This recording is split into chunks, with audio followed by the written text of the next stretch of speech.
Hey there, I'm your host Lisowi, and this is part 1 of the list style crafting system. In today's video, we'll go ahead and set up the items and the data. So with that said, let's begin. For this project, you're going to need some items and some icons.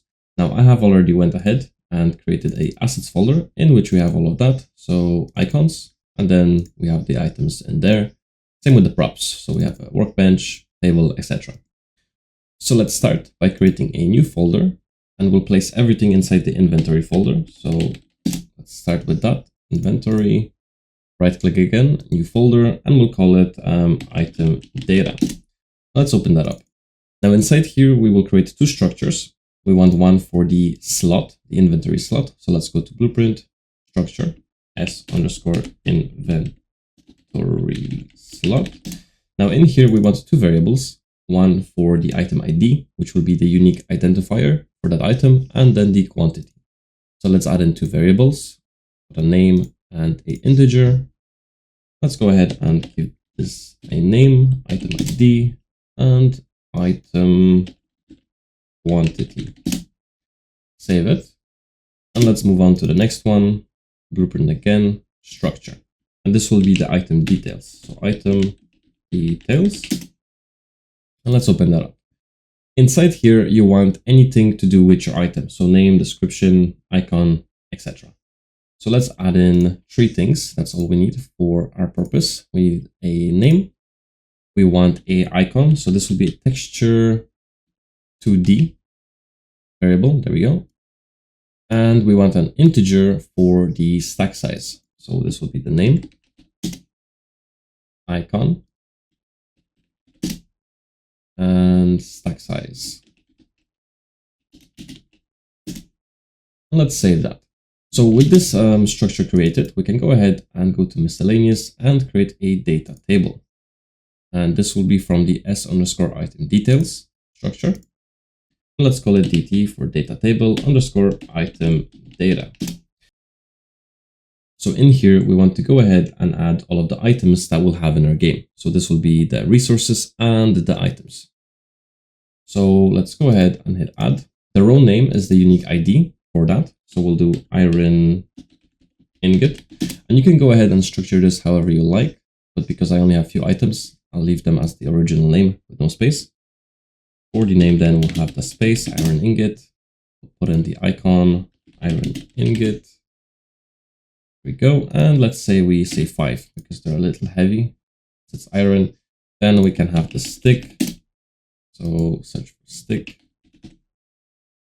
And there we go. And let's say we have 10. So go ahead and fill all of this out.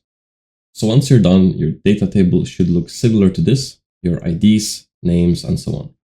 Save it and exit. So with this now complete, let's go ahead and go to blueprint class and create a actor component. In here, we'll have the data of the item. So we'll call it BPC, blueprint component _ item data. Let's open that up. And on the variable side, on the left side, we want to add two variables, one for the item data. And this will be the row handle, data table row handle. And if we compile, this allows us to add in that table. So all of them will come from this table. So let's just do it by default and leave the row name empty. This will be for each individual item. Next, we'll go ahead and add the item quantity. And this will be an integer. Now with this, you can make this instance editable and expose and spawn. So that way we can edit the quantity per item in the world. So instead of having two separate iron ingots, we can have one mesh with two quantity inside. So let's compile and save that. Next, let's go ahead and create some items. So let's go back to the inventory folder, right click and create a new folder for items. And let's create the parent class. So right click, go to blueprint class, select your actor, and let's call it BP _ item actor. And this will be the parent class for all of our items, both the resources and the craftable stuff. So in here then, we want a static mesh to represent the visual. Since this is the parent, the mesh here doesn't really matter. I'll just set it as an iron ingot. Here we go. And for ease of interaction, we can click this static mesh and add a sphere collision sphere collision. Let me just add that in. And we want to create our own custom trace channel to block this for the interaction system. So let's go to settings, project settings. In here, we'll type in trace, create a new trace channel.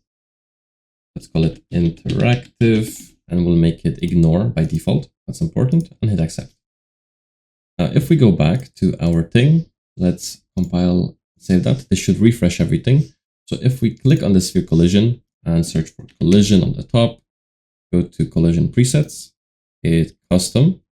Now we have the interactive trace channel available to us. So we can block it, and that way we know we're interacting with it. And let's compile that. Then what else do we need? We need the blueprint component for the item data. So let's add that in. And since, again, this is the parent class, the item row here can be left as empty. Now for the item quantity, I missed that. Let's go back and make sure that our item quantity by default is always going to be 1. So here, set this to 1. Now you can only do this once you've compiled, so make sure you compile, then this option will pop up. So back in here, we have the default quantity 1, compile that, and that's all we can do for now. So with the parent class now complete, we can right click on this and create a child blueprint class. And from here, we can create all the items in our game. So we'll have item underscore iron ingot. We can open that up. And because we have filled in the data table, a row name of iron ingot now should be available to us. So if this was a stick, you just go ahead and change the mesh. That's all we got to do.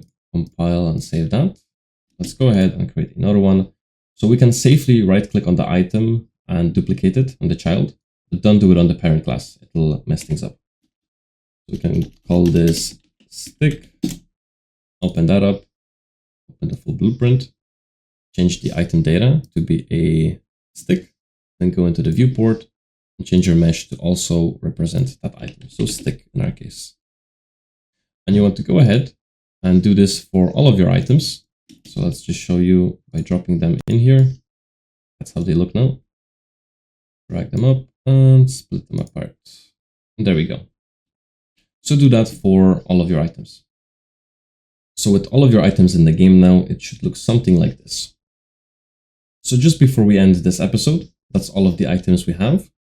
Now let's go back and open up the item actor, and we can add physics to this. So if we click on the static mesh, scroll down until we see simulate physics, check this box, compile and save this. Now if we go ahead and play, the items will drop and it just looks nicer. So this is it for the video. In the next episode, we'll go ahead and create the interaction system. With that said, I hope you enjoyed, and if you did, leave a like, and as always, happy developing!